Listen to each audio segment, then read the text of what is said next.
What's going on, you guys? So, Grand Tactician posted a new dev diary, this one covering dispatches, so let's just jump right into it. Alright.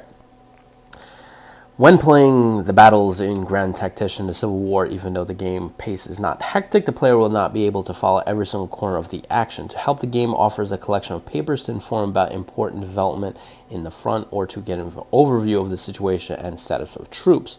Wasil, our paper, map, and topographer specialist, web designer, musician, wow, a lot of hats, is the man behind the historically inspired papers you will see in the game.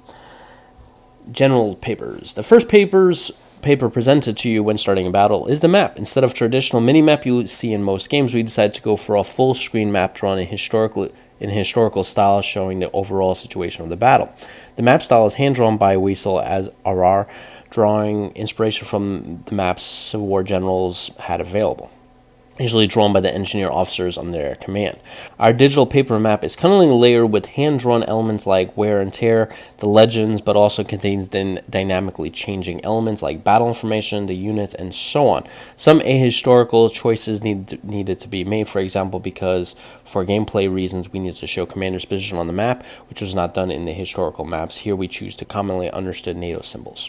In comparison to historical maps used by Civil War generals, ours are unfortunately always correct, showing all the roads and details. While having the imperfect maps would be a cool feature, making it work for the player and AI would be impossible, and of course the player would be able to cheat by checking the actual maps. Interesting, that's funny. Orders and reports. When entering the headquarters view during a battle, you can browse through the most important papers that every busy staff officers have prepared for you. The game's consolidated report forms, large folded ones, look like just like the consolidated morning report the staff would have made during the Civil War for their commander. The Excel of its time, the report will keep track of everything from service history to breakdown of strength of the units to victories in combat and ranking within the army. How many men have deserted or have fallen sick, and who is your most experienced commander? Look no further. The player can browse the order battle in the reports from army overview to single brigades. In the headquarters, the staff always keeps copies of briefings as well as the battlefield objectives and their status. Our one noticeable detail is how good the handwriting of the staff officers was before the typewriter and modern rugged computers. When creating the forms, we use real forms as reference from the condition and look of the paper to font. Some of the telegrams you will see are those really received by the generals during the war. When going through the War of the Rebellion, a compilation of the official records of the Union and Confederate armies correspondence, I have also learned quite a lot about how many words were used differently back then, and then portray this in the papers you will see in the game today.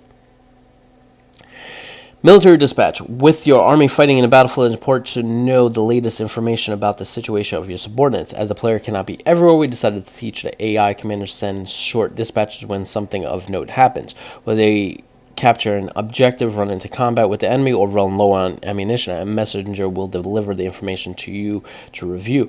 The dispatches are also stored during the battle, so you can backtrack the development of the situation later if needed. The dispatch form used when creating the messages was Jeb Stuart dispatched Braxton Bragg on May 11th, 1864. These papers are some of the small details our talented artists are adding to the game to capture the Civil War atmosphere. We hope they will immerse you, the player, to enjoy the game even more. Oh, wow. Okay, so that's pretty cool. Okay, I like that. So this is going to be a very interesting... this is a very interesting dev diary. I like that they're putting a lot of attention and detail for this. I really love how when you're looking at some of these maps, the font is perfect. You know, it looks exactly like a handwritten font right here. It looks really good. And I love that they're doing the attention to detail. That's awesome. That really is awesome. Alright guys, that does it for this dev diary. I'll catch you next one.